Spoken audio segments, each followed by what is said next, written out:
Well, hello Internet and welcome to my tutorial on object-oriented PHP. In this tutorial, I'm basically going to cover everything you'd ever want to know about object-oriented side of PHP, and I have a lot to do, so let's get into it.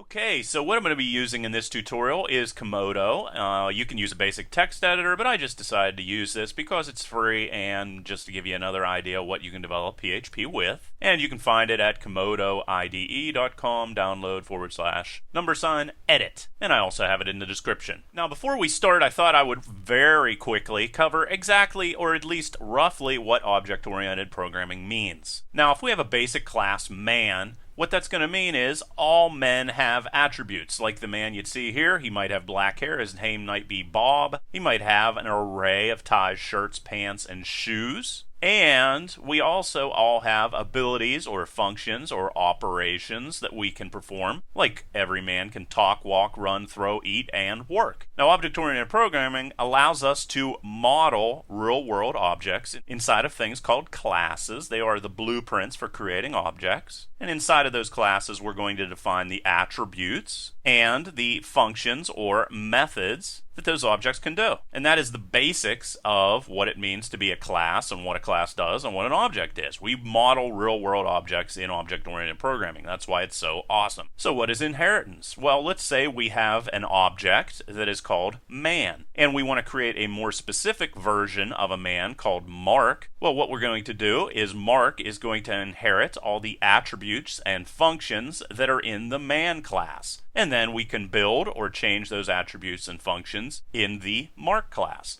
And that is basically what inheritance is. And overriding just means that we would go in and say override a function so that a function doesn't do what it previously had done. Now, when I refer to functions, they are also referred to as methods and operations, but they are basically functions. Some people might disagree with me saying that, but either way, just to keep this basic, you can think of methods, functions, and operations as being all the same things. So what is polymorphism aside from being a big word? Well, like we just saw there, Mark inherited all the attributes and all of the functions or methods from the man class whenever he created the Mark class. Now, if he goes into the walk method, and instead of just printing out walk, he instead says he wants to print out walk fast, whenever Java sees that it is getting a man object that is trying to walk, it is going to print out walk to the screen. And whenever it sees the Mark class, it's going to say, oh, you inherited the walk method from the man class. We're going to go in and make certain that you didn't change the walk method in any way. Java's going to see that we instead want to walk fast with the Mark object, and hence it's automatically going to print that out. Now, polymorphism can get a lot more complicated from there, but that is just a basic gist or something just to understand, and you'll understand a lot of how polymorphism works. And that brings us to interfaces. What is an interface? Well, basically, when our class, Mark, decides that it wants to implement an interface, what it's in essence doing is signing a contract that says, I, the Mark class, promise to implement any methods or functions that are in the interface. And I'm going to show you examples of all these different things right now.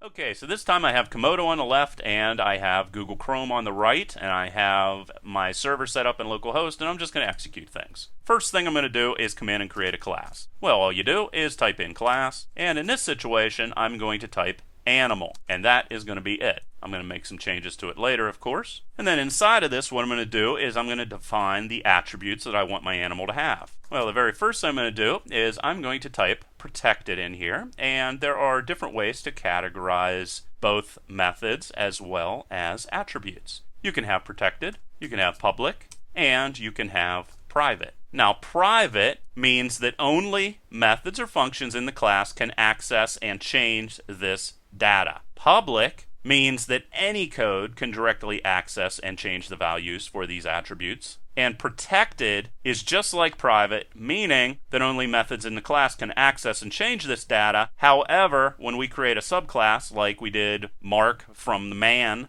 the subclass is going to still be able to change the value for this attribute. So I want the protection of private, but I also want subclasses to be able to inherit all this data.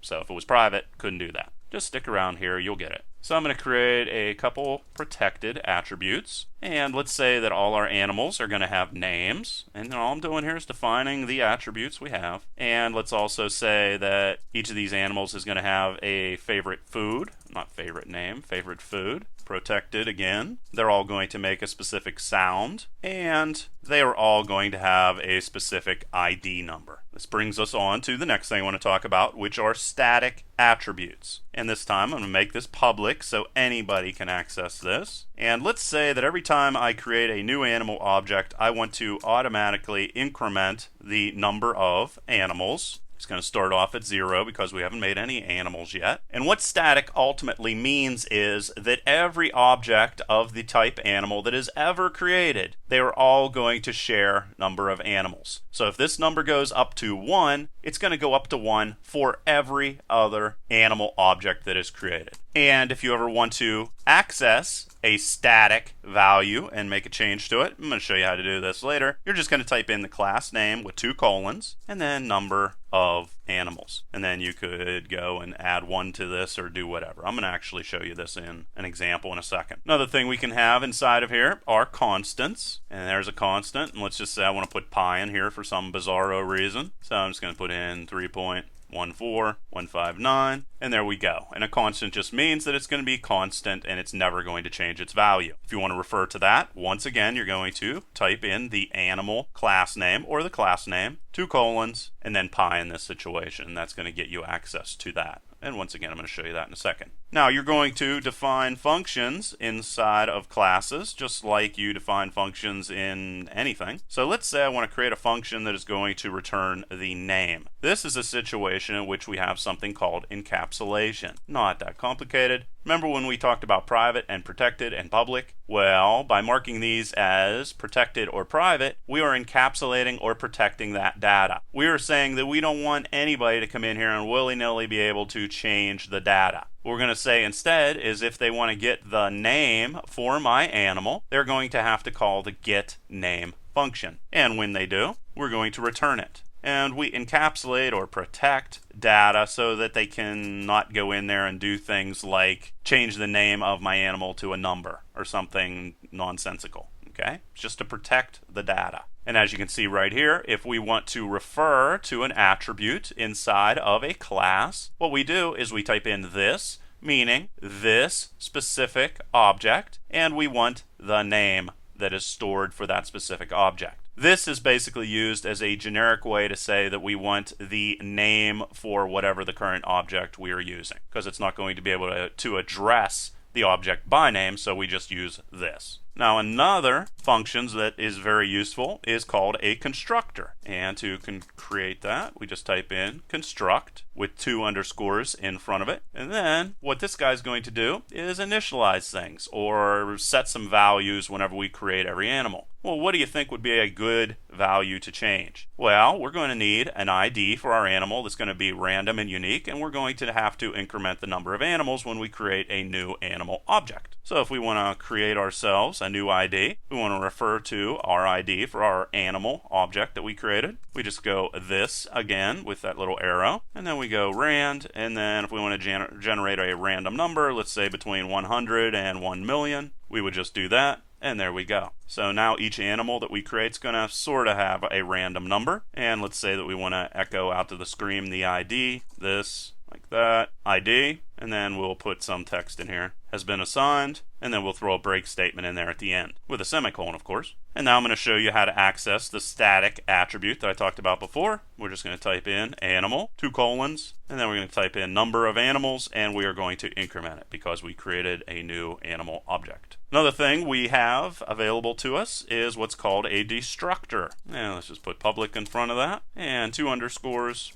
and destruct. Now the destructor is going to be called when all references to an object have been unset. So if there's some housekeeping you want to do whenever an object is deleted, you could do so. In this situation, what I'm going to do is I'm just going to print out to the screen that the object has been deleted. Is being destroyed. Now, of course, you would never use this in your website, but whatever. Put a little frowny face there, and there we go. Now, remember up here where we were creating the getName function so that we could get the value of name for our different functions? Well, PHP actually provides a shortcut way to be able to create what are called getters and setters. Getters are going to get you the value of these attributes, and setters are going to set the values. And because they're protected, that means we need to use a function to change these values and get these attributes. And these little handy-dandy things are called magic setters and getters. And these are actually magic methods as well. Anything with an underscore is a magic method. So if we want to define a function inside of this guy that is going to be able to get anything, we're going to type in function, and then we're going to type in get, and we're going to pass the name of the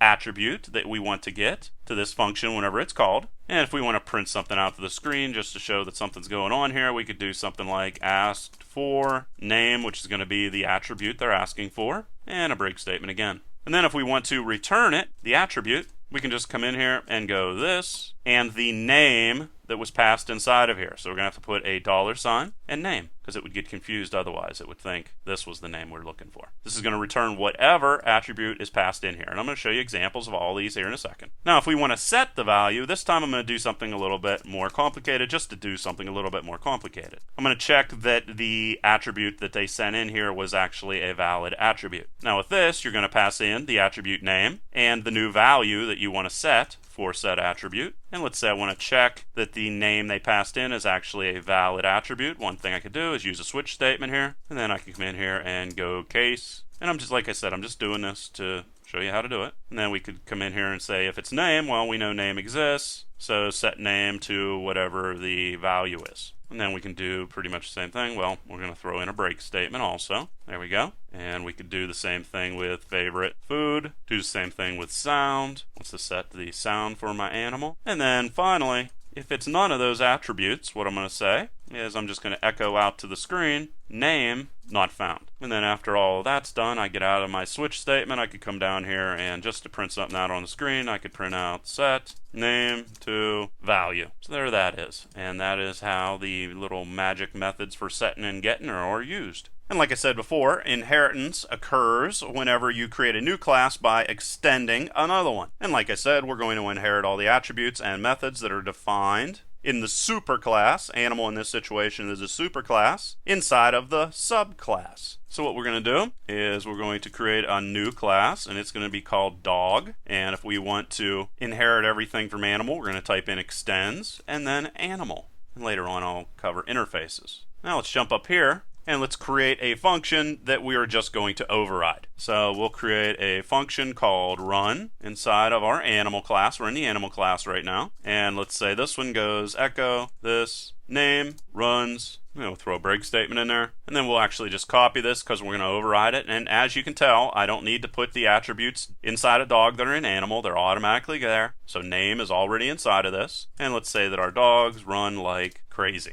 And that's how you override a method. So now what I'm going to do is I'm going to jump outside of the dog and animal class and start creating them. And you can watch everything sort of execute here over inside of Chrome. So I'm outside of both of the classes. And if I want to define a new animal, I just go animal. And let's say I want to say animal1 is equal to new animal. And there we go. And the constructor, this guy right here, is going to be called whenever I create this new animal. And I could also pass in attributes for the constructor, but I decided not to do that. Now what I'm going to do is come in and set the attributes for my new animal object I created. And I'm just going to type in name, and I'm going to give it the name of Spot. And then I'm also going to set favorite food equal to meat. And then I'm going to set the sound that my animal makes to rough. Now if I want to print out all this new data onto our screen, I could do something like echo animal1 name says, and then call the sound for my animal, and then go down to the next line, and we'll say something like give me some, and then let's say favorite food, and then let's say we also want to print out the ID number here. My ID is, put another period, and all the code is of course available in a link in the description. And then if I want to print out the ID, I just go ID. And then if I also want to print out the total animals that have been created, go total animals is equal to, and then if I want to call that static value, number of animals, remember I just type in the class name, colon, number of animals, put another period inside of there, throw two break statements in there, and there we go. Now I can go over inside of Chrome and execute this. And you're going to see that the ID number has been assigned, the name of Spot has been assigned, favorite food's meat, sound is rough. I called the getter to get the name, the sound, and the favorite food, and then it printed out all of that information on the screen. And then you can also see here that Spot was destroyed after the object was no longer needed. This is the destructor function right there. If I wanted to come in here and also print out the favorite number, just to show you how to print a constant from a class, favorite number, again,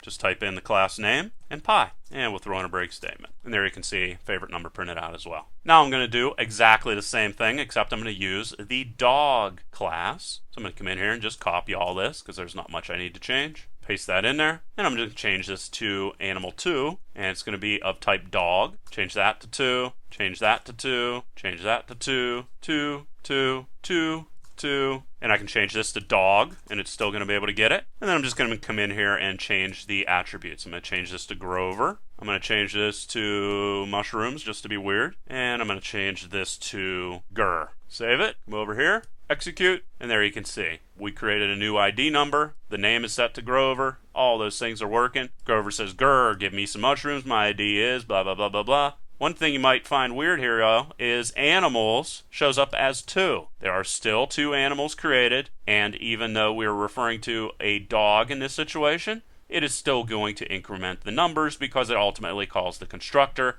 inside of the animal class. Now, the next thing to talk about here is we went in here and we overrode the run class. So here we have runs for our animal class, and here we have runs like crazy for our dogs class. So I'm going to show you exactly how that works. Come in here and just go animal1, and if we want to run a method inside of here, we just type in whatever the object's name is and then whatever we want to run. And animal2 in this situation, and run. And when we execute, you're going to see Spot runs and Grover runs like crazy. And you can also see here Grover is destroyed, Spot is destroyed. Now what would happen if we want to actually come into our animal class and define a function that we don't want to allow the subclasses to override? Well, we're in the animal class right now. It's actually quite easy. We just type in final. And then if they try to override it in the dog class, well, it's just going to throw up a whole bunch of errors. It's not going to allow it to happen. So let's say we create a function called whatisGood, and all it says is running is good. And once again, if we wanted to execute this, we would have to come in here and just say what is good again. We're going to use the same, whatever the object's name is. Well, we could just do this. What is good? And you can see running is good is right there. So even though it's just an animal, of course it's going to run inside of the dog class because it inherited that. Another thing we could do is, you see here where we're printing out all this information? Well, let's say we wanted this information to automatically be printed out anytime the user said echo and then followed by the name of our object. Well, we could do that. What we're going to do is we're just going to come in here and copy this, and then we're going to go up into our animal class. We're going to go right here, and we're going to use another magic method, and this one's going to be called toString. And all toString does is it defines inside of here what happens whenever the user says, I want to print some information out on the screen, whenever somebody goes echo and follows that up with the name of the object. All you're going to do is type in return, and then you're going to print out what you want to show up, except you're going to want to change all of these specific object names to this. So just change these to this, this, this, and then here we're going to change this to animal, of course, and everything else can stay the same. And then you could do something like go echo animal1, just type in the object's name, save it, execute, and there you can see it printed out on the screen right there. Now remember when I talked about interfaces, and interfaces are just a contract that says that any class that implements an interface must define the functions that are inside of the interface. And this is a way for us to take advantage of polymorphism. So what we're going to do here is define an interface by going in and typing interface. And let's say we want to say singable. We want to give our animals the ability to sing. And we're going to come in here and define the function. But we don't say what the function does. We just leave it like that. And what that means is when we go into, say, our dog class and say implements and then singable, that it is going to force us to define sing inside of it. So we're going to say function sing, and if you don't define anything, a function is automatically public. And then we're going to say echo this name sings,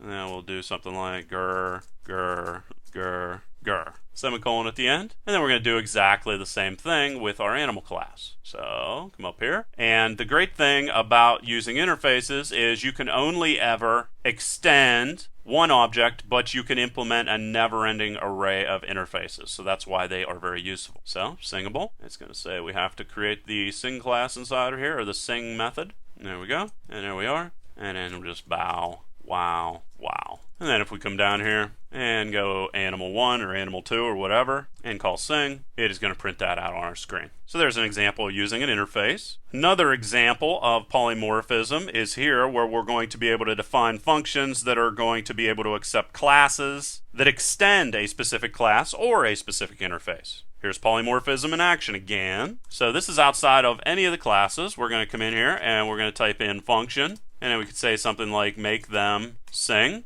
And then we could say singable, because both the animal and the dog objects are both of type singable. And we could just type in singing animal here. And then we could just type in singing animal and call sing, and it's automatically going to execute the right sing in the right animal, even though it doesn't say here that it's of animal type or of dog type. It says it's of singable type. So we'll be able to just come in here and go make them sing and pass in animal1 or animal2, and when we execute, it's going to automatically have the right animal sing. See? There you go. And of course, since you can do this with the different classes that implement the different interfaces, of course you're also going to be able to do it with the dog class, because it extends the animal class. So here, what we're going to do is go function, sing animal, and then you can see there it's animal type, singing animal. Once again, this is outside of any of the classes. And I'm just going to copy this up here so I don't have to type it out again. And once again, I'm going to be able to go sing animal, and then let's just copy these. There you go, execute, and you can see it prints out the right things, even though all I stated here was that I was passing animal objects. Okay? Polymorphism in action. Another type of function you're going to have inside of PHP is what are called static functions. Now, static functions or methods can be called without the need to instantiate or create an object. Sounds like a big word, but they're not really. That's what it means when somebody says instantiate. That means they just created an object. Let's just go into the animal class again, and I'm going to type in static, meaning this belongs to the class. Add these, and let's say that I wanted to accept a number1 and a number2 as like a utility function that doesn't really make sense, that my animals will be able to add, but I wanted to have this in here for some bizarro reason. This is terrible form, by the way, but I'm just doing this just to show you what a static function is. Number1 plus number2, throw a break statement in there, and now what I can do is come down inside of here and do something like echo 3 plus 5 is equal to, and if I want to call that static function, I just go animal, which is where it resides, and then I call add these, and then let's say I pass in 3 and 5, and then if I execute it, you're going to see 3 plus 5 is equal to 8. That's a static function. And now I'll run through a bunch of other different things you can do with PHP. You can check the class type. So let's say something like, is it an animal? We want to check if it's an animal. You would go and put something like animal2 and then instance of. And then we'll say animal. And yes, indeed, animal2, even though it's a dog object, is an instance of the animal object type. And then we'll say that we want to assign true if it is, or false if it isn't. And you could go in here and put other different things inside of here and check the class type on your own. Echo, do something like, it is that animal.